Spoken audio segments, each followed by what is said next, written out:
English में जो बच्चे एग्जाम दे चुके हैं टीयर 1 जिनका हो चुका है, वो इस तरीके से बता रहे हैं कि इंग्लिश के पेपर में इस तरीके के क्वेश्चंस आ रहे हैं कि एक सेंटेंस में एक पर्टिकुलर वर्ड अंडरलाइन है, उसको बताना है कि ये एडवर्ब ऑफ डिग्री है, एडवर्ब ऑफ मैनर है, एडवर्ब ऐसा ऑफ सवाल पूछ रहे हैं? सीडीएस में आते थे ऐसे। ओहो। एसएससी के एग्जाम्स में आज तक कभी ऐसे क्वेश्चंस नहीं है, सीडीएस के एग्जाम्स में इस तरीके के क्वेश्चंस आते थे। तो ये तो कंफर्म है कि लेवल अच्छा होना है, और एक्सपेरिमेंट तो क्वेश्चन के लेवल के साथ भी हो गई होगा।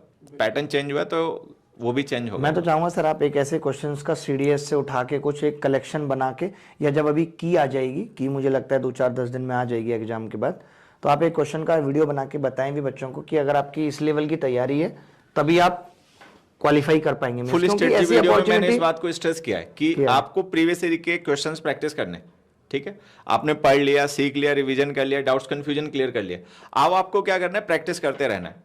तो प्रैक्टिस अब एसएससी के प्रीवियस ईयर के पेपर करने का कोई फायदा नहीं है, क्योंकि वो पुराने पेपर्स हैं, बिल्कुल उनका स्तर अब नहीं रिपीट होगा।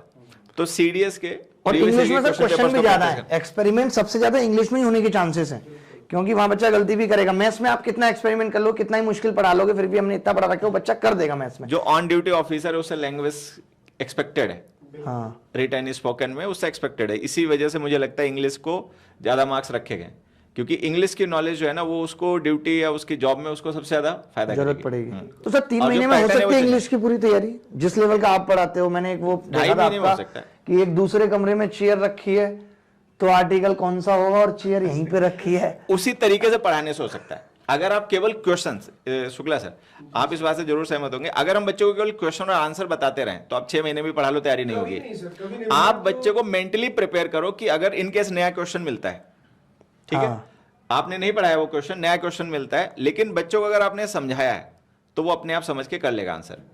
तो कॉन्सेप्ट अगर आपको क्लियर हो गया ना, तो आप 10 क्या 100 क्या 1000 क्वेश्चन भी कर लोगे। है शुक्ला सर? ऐसा नहीं तो आप क्वेश्चन याद करते रहो, क्वेश्चन के आंसर याद करते रहो, उनका कोई अंत है नहीं। ये होता पता है क्या है, जो मैंने अभी तक अनुभव किया कि जो हमारे बच्चे होते हैं इनके बेसिक्स अच्छे नहीं होते इंग्लिश के, ठीक है, और कई किसी कारण से वो या तो करना नहीं चाहते हैं या टीचर्स करवाना नहीं चाहते हैं, दोनों ही बात है। आसान तरीका पकड़ते हैं। आसान तरीका यही होता है कि क्वेश्चन याद कर लो, उसका आंसर याद कर लो, नहीं तो उसको रूल कह दो, उसको ट्रिक कह दो। मैंने तो दिन से सोचा था कि सर से सीख के इंग्लिश पढ़ाना चालू करूं। वो बच्चे ज्यादा मेहनत करते हैं सर, मैं आपको बताऊं, जो रूल्स या क्वेश्चन आंसर याद करके पढ़ते हैं ना, ऐसा नहीं कि वो मेहनत नहीं करते, वो ज्यादा मेहनत करते हैं।